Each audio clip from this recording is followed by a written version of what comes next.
কি করতেছেন? ঘুরে যান। আমি শাহেদ। আসসালামু আলাইকুম, আমি রুহি। ওয়ালাইকুম সালাম।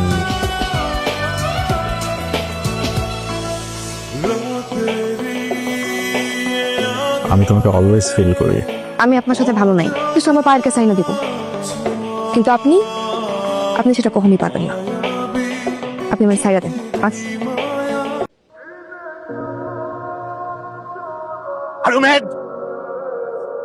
তুমি তো লাভ দিয়ে মরে যাবে, বেঁচে যাবে, কিন্তু তোমার বাবা মা ভাই বোন তাদের কি হবে? তারা তো সারা জীবন তোমাকে মনে রাখবে। তাদের কথা তুমি একবারও ভাববে না? You coward. ঠিক আছে, ঠিক আছে, তুমি তোমার বাবার ফোন নাম্বার দাও, তোমার মার ফোন নাম্বার দাও। I will call them. আমি তোমার ফ্যামিলিকে জানাবো। হারি আপ, ফোন নাম্বার বলো। আমার কেউ নাই। হোয়াট? তোমার মা বাবা ভাই বোন কেউ নাই? এমন তো কোনো কথা ছিল না সাহেব। কেমন কথা ছিল না বলো তো? তোমার আর আমার কি কথা ছিল? আমি ওইখান থেকে আসার পর তুমি আমাকে বিয়ে করবা। 1 বছর হয়ে গেল, বিয়ের কোনো কথাই তুমি তুলছো না, বিয়েও করছো না। আমার দায়িত্ব নেওয়ার কথা ছিল, তুমি দায়িত্বটাও নিচ্ছ না। দেখো, আমার আমার সেমিস্টার ফি দিতে হবে, সেমিস্টার পরীক্ষার সময় হয়ে গেছে, আমি একা সবকিছু সামলাতে পারছি না। হয় তুমি আমার পড়াশোনার দায়িত্ব নাও, না হয় আমার এই শহরে থাকা খাওয়ার ব্যবস্থা করো। প্লিজ, আমি একা পাচ্ছি না সাহেব। সবসময় তো টাকা টাকা করো, হ্যাঁ? শুধুমাত্র এই একটা কারণে আমি তোমাকে এখন পর্যন্ত কারণ আমি বিশ্বাস করতে পারতেছি না যে তুমি আসলেই ভালোবেসে আমার সাথে আসো নাকি আমার সবকিছু দেখে আসো। তুমি চিন্তা করো না, বাবা আমাকে পকেট মানিটা দিলেই আমি তোমার সেমিস্টার ফি দিয়ে দেবো। ওকে? আচ্ছা শোনো, ওই যে আমার ফ্রেন্ড আছে না জামাত, তোমাকে বলছে না, ও ফোন করছিল একটু আগে। ও বলছিল ও আর ওর ফ্যামিলি সবাই আজকে গ্রামের বাড়িতে যাচ্ছে। তো আমি ভাবতেছিলাম যে আমাদের তো আজকে মানে 2টা ক্লাসের গ্যাপ, প্লাস ওয়েদারটাও খুব সুন্দর। আমি একটু চাইলে যেতে পারি ওর বাসায় গিয়ে একটু কোয়ালিটি টাইম স্পেন্ড করলাম। সাহেব, আমি তোমাকে আগেই বলছি, বিয়ের আগে এসব কিছু সম্ভব না।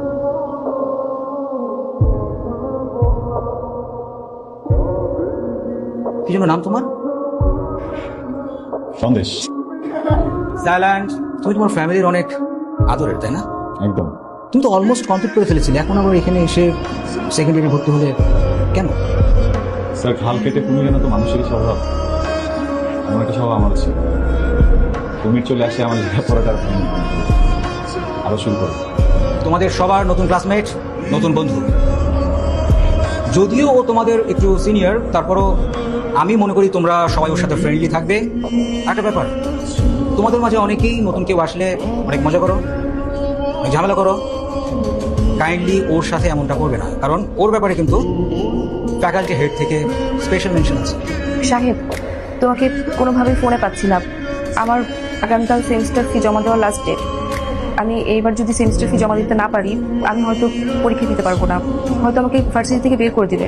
স্যার, বাড়ি থেকে এখনো টাকা পাঠায়নি, বাবার ট্রিটমেন্টে প্রচুর টাকা লাগছে স্যার। স্যার, একটু বুঝেন স্যার। বিষয়টা সেমিস্টার ফি নয় রোহি, তুমি যদি আরো লেট করো সেমিস্টার ফি দিতে তাতে কোনো সমস্যা ছিল না। ব্যাপারটা হলো তুমি একটা ফাঁকি বাজবে, ঠিক মতো লেখাপড়া করো না, তুমি ক্লাস ফাঁকি দিয়ে দিকে ঘুরে বেড়াও, তারপর আবার ওয়েবার নিয়ে বসে আছো। তোমার ওয়েবার আগামী সেমিস্টার ফি ক্যান্সেল। এবারের মতো তোমার সেমিস্টার ফি সাবের কল্যাণ ট্রাস্ট থেকে অ্যাডজাস্ট করা হয়েছে। আর তুমি তো জানোই অসচ্ছল এবং চাকুরিজীবী স্টুডেন্টদেরকে সাবের কল্যাণ ট্রাস্ট হেল্প করে। হ্যালো হ্যালো, আচ্ছা, তুমি ফোন ধরো না কেন? আমি একটু ব্যস্ত ছিলাম, বাসায় আছি। বিজি না? আমি তোমার বাসায় উঠতেছি। বাসায় উঠতেছো মানে?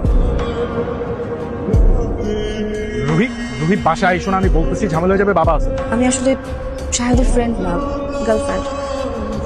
ও আমাকে লাস্ট 1 বছর যাবত বিয়ের কথা বলে ঘোরাচ্ছে, বিয়ে করছে না। ইভেন 7 দিন যাবত আমি তাকে কোনো ফোনে পাচ্ছি না, সে আমার সাথে দেখা করছে না, কথা বলছে না। আমি ভাবলাম আপনার সাথে এসে ডিরেক্ট কথা বলি, সবকিছু ফয়সালা আপনার সামনে হোক। আপনি শাহেদকে একটু ডাকুন। শাহেদ, আমি এসব কি শুনছি? বাবা করলাম, আমি সব এক্সপ্লেন করছি। বাবা, ও আমার পরিচিত, ওর সাথে আমার রিলেশন ছিল, আর একটা পর্যায়ে গিয়ে আমি ভাবছিলাম যে ওর সাথে আমার যায়, বাট আই ওয়াজ রং। বাবা, ও একটা গোল্ড ডিগার বাবা, ও টাকা পয়সা লোভী। মুখ সামনে কথা বলো তুমি। কি মুখ সামনে কথা? কি বলতে চাও তুমি? কেন আসছো আমার বাসায়? She was married. আমি মানি ওর সাথে আমার রিলেশনশিপ ছিল, বাট আমি কোনোভাবেই জানতাম না বাবা রিলেশনশিপের আগে দ্যাট ও ম্যারিড ছিল। আঙ্কেল, বিশ্বাস করুন, আমি লোভী না। হ্যাঁ, আমি যা করেছি সবকিছু ওকে ভালোবেসে করেছি। আমার হাজবেন্ডের সাথে লাস্ট টাইম আমার বনিবনা হচ্ছিল না, আমি ওকে ভালোবেসে আমার হাজবেন্ডকে আমি ডিভোর্স দিয়েছি। আমি শুরু থেকে বুঝতে পেরেছি যে তুমি একটা অসভ্য ফ্যামিলি থেকে এসছো, না হলে এখানে এসে এসব কথা বলতে না। তুমি আমাদের ফ্যামিলি সম্পর্কে জানো, আমরা কি বিলং করি, কোন অ্যাঙ্গেল থেকে তোমার সম্পর্ক ভালোবাসা বা বিয়ে শাদী পর্যন্ত যাবে। আর তোমার ফ্যামিলি কোথায়? তোমার বাবা মা তো আমাকে এসে বলবে এই সম্পর্কের কথা। আমার তো মনে হয় তোমার বাবা মা আদৌ জানে না তুমি এরকম একটা জীবনে জড়িয়ে গেছো। তুমি বের হয়ে যাও, যাও। আসসালামু আলাইকুম স্যার। ওয়ালাইকুম আসসালাম। স্যার আমি রেডি হচ্ছি, অফিস আসতেছি। আজ থেকে আপনাকে আর কাজে আসতে হবে না। জি স্যার। স্যার কি বলছেন? কেন? আমি কি করেছি? আপনি কি করেছেন সেটা আপনি জানেন না? স্যার আমি তো নিয়মিত অফিসে আসি, আমি সব কাজ মন দিয়ে করি। কেন এমন হচ্ছে? কেন কেন করা হচ্ছে এমন? আমাদের এখানে আসলে সব মানুষের জন্য চাকরির ব্যবস্থা আছে। কি মনে হয় গতকাল একটি বাড়িতে গিয়ে সিন্ডিকেট করে এসেছেন? ওনারা তো আসলে আমাদের বসের ফ্রেন্ড। ওখান থেকে ফোন এসেছে, আপনি যে ধরনের ঘটনা ঘটিয়ে এসেছেন, তারপর আপনার এই চাকরিটা আসলে উই আর রিয়েলি সরি।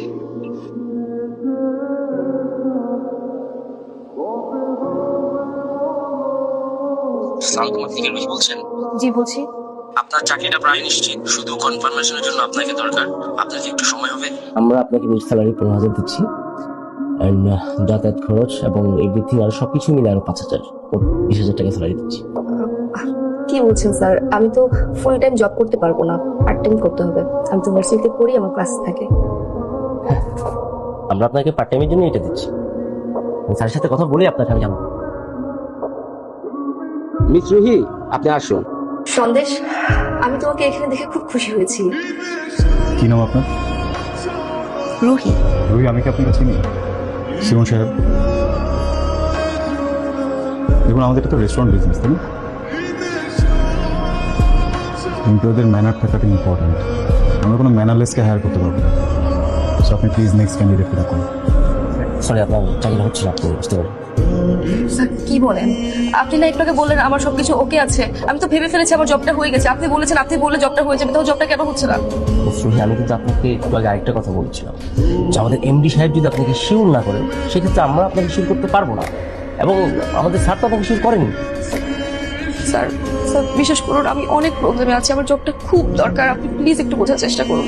আপনি একটু বোঝার চেষ্টা করুন যে আপনার চাকরিটা হচ্ছে না, আপনি চলে যান please। স্যার আমি কি কোনো ভুল করেছি? আমার মনে হচ্ছে আপনি কিছু একটা ভুল করেছেন। দেখুন, আমি বিগত 6 মাস যাবত আমার স্যারকে আমি দেখে আসছি। স্যার আজকে যেভাবে কথা বলেছেন, স্যার কখনো এভাবে কথা বলেন। প্লিজ আপনি আসুন please। স্যার একটু কিছু করুন স্যার, প্লিজ একটু বোঝার চেষ্টা করুন স্যার, প্লিজ। আমি কিন্তু আপনাকে ভদ্রভাবে বলছি, আমি কিন্তু সিকিউরিটি রাখবো কিন্তু, প্লিজ। আরে sir, Ruhi please. Sir sir আমি সরি স্যার, আমার ভুল হয়ে গেছে। আমি অন্য কারোর সাথে আপনাকে মিলিয়ে ফেলেছি, আমি আপনাকে আসলে চিনতে পারিনি স্যার। আমি এটা কখনো করবো না sir, I am sorry sir. আমার এই জবটা খুব দরকার স্যার। আমার বাসা ভাড়া, সেমিস্টার ফি সব কিছু বাকি। আমার হয়তো এই জবটা না পেলে আমার জীবনটাই থেমে যাবে স্যার। আমি কিছু করতে পারবো না। আমি জীবনে শুধু পড়াশোনাটাই করতে চেয়েছি, আর কিছু করতে চাই না। আমার দ্বারা কখনো খারাপ কিছু করা সম্ভব না স্যার। আমি কখনো খারাপ কিছু করিনি স্যার। স্যার আপনি যা বলবেন আমি সেভাবে চলবো। আপনি যা যা করতে বলবেন আমি তাই করবো। আমি কাজটা মন দিয়ে করবো স্যার। স্যার প্লিজ আমাকে জবটা দেন sir, please sir, please sir, please sir. Sir G sir, okay sir, please Rohit. আপনার চাকরি হয়ে গেছে। জি স্যার। আপনার চাকরি হয়ে গেছে, আগামীকাল থেকে আপনার জয়েন।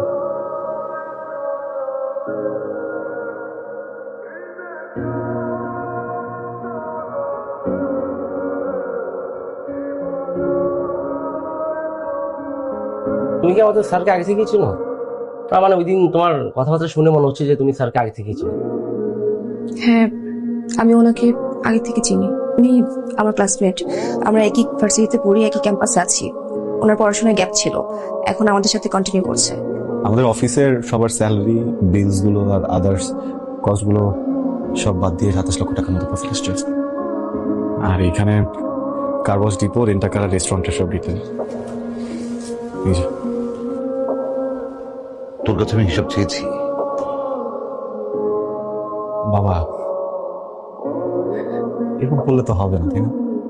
যে ছেলে তার স্ত্রীর জন্য শেষ সম্বলটা বিক্রি করে দেয়, আমি তার কাছ থেকে হিসাব নেব।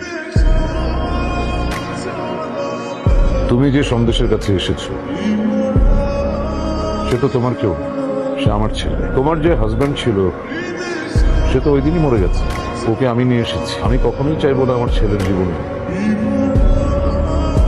তোমার মতো কোনো মেয়ে আসুক। সন্দেশ, আমি ভুল করেছি। আমি তোমাকে ডিভোর্স দিয়ে শাহেদের কাছে গিয়েছি। আমি ভেবেছিলাম ওইটাই জীবন। শহরের মানুষরা অনেক ভালো, জীবনে চলতে অনেক টাকার দরকার। ভেবেছিলাম শাহেদকে বিয়ে করে সুন্দর একটা সংসার করব, ঘুরবো ফিরবো, যে সংসারে কোনো অভাব থাকবে না। আমাকে কি শেষবারের মতো একটা সুযোগ দেওয়া যায়? আমার মনে হয় তোমার এখন যাওয়া উচিত। মানুষ তার জীবনে সবচেয়ে বেশি ওই জিনিসটার পিছনে দৌড়ায়, যে জিনিসটাকে সে সবচেয়ে বেশি ভালোবাসে। আমার জন্মের পর আমার পরিবার সবাই মারা গেছে। আমার বুদ্ধির পরে কখনো পরিবার কি জিনিস আমি বুঝি, তোমার ভালোবাসার জিনিস। আর কোনোদিন নিজের চেহারাটা আমার দেখা যায় না। আমি জানি না ও আজকে যে কথাগুলো বলছে সেটা আসলেই মন থেকে বলছে কিনা, কিন্তু আমার মন বিশ্বাস করতে চায় ও আজকে আসলে আমার কাছেই আসছিল।